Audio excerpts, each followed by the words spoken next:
see them in Egypt and whatnot, but just for the audience. Well, when you look at the art, it represents actually the male and female energy. You see this top right there, this is the female, and this side is the male or whatever. So this is like all, it represents almost like the God energy. God representing man and woman. So when you So see, this is the energy of balance. Yeah. So people are having it around them because it creates balance.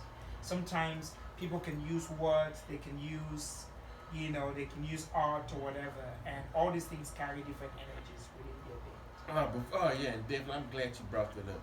The name, the curse, the curse names. Can you go into that? Certain names. Oh, names. Right. Well, in growing up, even in Africa, I remember when kids were born, after like 7 days or whatever, they named them. Naming wasn't stuff that was like done in the hospital right away or whatever. They did naming ceremony. If you Google, even up to today, a lot of indigenous cultures, they do what you call like a naming ceremony. So what they do is the shaman will take the name and take it to the spirit world and find out the vibration that this name carry.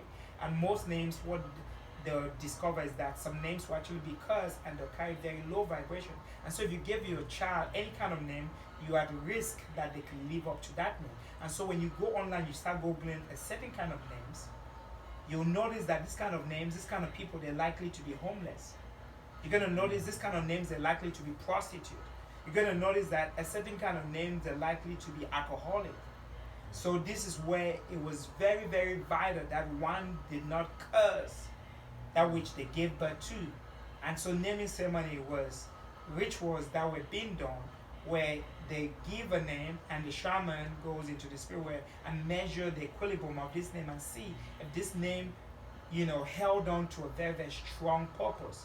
And if it didn't hold on to a strong purpose, they discarded it until they were able to find a name that held on to a strong purpose before it was given. Like most of my names, no one can literally call it. And if you speak to a lot of the ancestors, and when I call my names, people be like, wow, he's living according to his calling.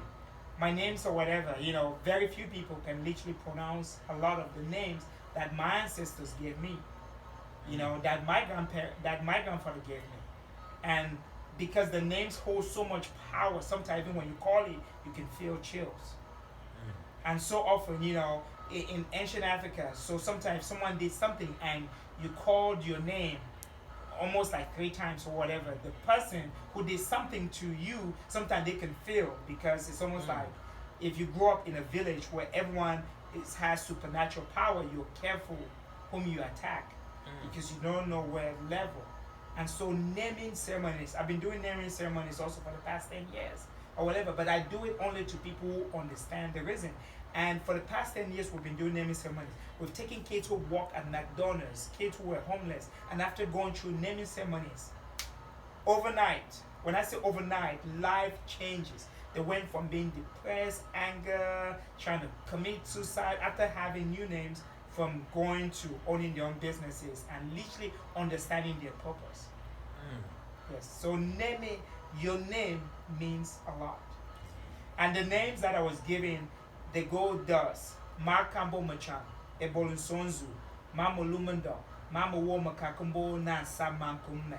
The ancient always understood that the lowest of the lowest of vibration was English language. It carried the lowest, even in alchemy. This is why a lot of secret society or whatever, you always only hear them write symbols or things in English or whatever. They use other languages other than English. So when one is trapped in the lingua franca called English, then one becomes a curse. This is why you can measure that you see a lot of, even our sisters, PhD levels, they have all these PhDs, they cannot find men. And then you find women who are not well educated, they can have men. No one can argue with these facts. I sat down with a group of black psychologists and they're like, oh my God, Dr. Ken, you are absolutely right. How do you explain this thing? Because the more one gets this jargon called English and they think I'm well educated, the less and less they understand simple and easy things and even nature things. We've gone to the moon. All the greatest inventions we've done. but we've never figured out this human body. How can that be? These are the questions we must ask. And that was one of our mission was to figure out the body, the temple of God, Yeah. the body, the inner self. Every animal has figured out their body. They know. Let me ask you this: if you were in the right state of mind, could you actually visually see the inside of your body and see what ails you? Of course, as the body, the inside of our body is outside the world. The outside of our body is inside, as within, so without. The alchemy is always known. So our environment will determine how we feel, how our inside of our body is. This is not knowledge that everyone can fathom. If you've not raised your consciousness, there's nothing to argue about. Yeah, because we're all at different level of consciousness. Right. You know, and this is where sometimes we go to schools and we find a professor who've never made $1 million teaching business class. And then you find maybe a doctor who's so overweight, fat, you know, takes medicine and sick, he's teaching people how to be well. It never happens. Grandfather says one who've not healed himself can't heal others. Until one healed himself, then they can heal others. So everything is a reciprocation of who we are. You give who you are. Thanks. Get the books, heal yourself.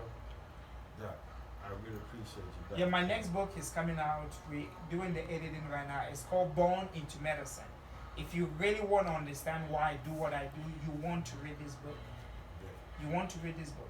And on the Grandpa's Secret, Google it. It also will point them in the direction where they can get the alkaline water. Well, the alkaline water we just normally distribute it to clients in Houston because because water is very expensive to ship or whatever. So we just distribute it just to our clients in Houston. But before you leave, I want you to try my water so you can see the difference between all the waters. We purify our water over 70 times. One thing I didn't say, I'm going to mention right quick, in the formulation of these supplements, my grandfather never ate anything that was cooked a day in his life. He climbed up the mango tree, ate direct. He climbed up the avocado tree, ate direct. He climbed up the coconut tree and ate direct. He says when you eat like this, you catch the first and the second life. And so in putting Grandpa's Secret together, when we disconnect the plants, the leaf, the root, and put them together, or whatever, we dry the herbs and the root. After drying them, we powder it. As they go through this process, we're using what they call beta wave sound and beta wave light alchemy. If you look at, so I'm going to explain the light. When you look at a lot of the lights that are on the police cars or whatever, the light vibration of second dimension, the low dimension. So when we're talking about low, like from waist down, so they're operating on an animal level. Yes, sir. Or whatever. So that's why we tell people that even when a police officer shoots someone, then it's not them. They're just responding because of the sound and the light that they're using. This is what people do not understand because they don't understand alchemy. You know, if you know that someone is operating on a low level, so if they're like, hey, put your hand up, just do it. It's not them. This elite, they know this knowledge, and that's why they're using this kind of a light, and that's why they're using those sirens. And those sirens also, they're all at the same level. So even the person in that car is operating on an animal level without really understanding. So we must understand this thing. So I'm using light and sound from 4th to 5th dimension or whatever. We're talking about 528 AZ, 4 megahertz, you know, and up. And we play them on these herbs. And so when you are when you disconnect it, where you're catching just a second. So when you play light and sound, you're able to bring back the first life that was lost.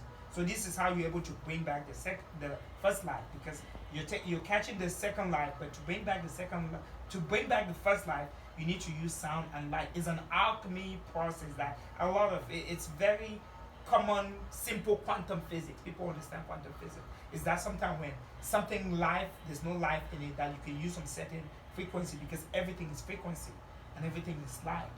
Yes, or whatever. So you can be able to impregnate, the formulas, so they can literally have the first and the second life. So you're able to get the same thing my grandfather, climbing the trees eating. This is why birds, they go and peck. they peck from the trees and they eat. That's why they're able to develop what we call 0% gravity to be able to fly, to lift up, because they're eating direct first and second life. When you catch first and second life, you develop what they call the light body, and the light body respond to 0% gravity. This is why you're able to levitate things and be able to go against gravity.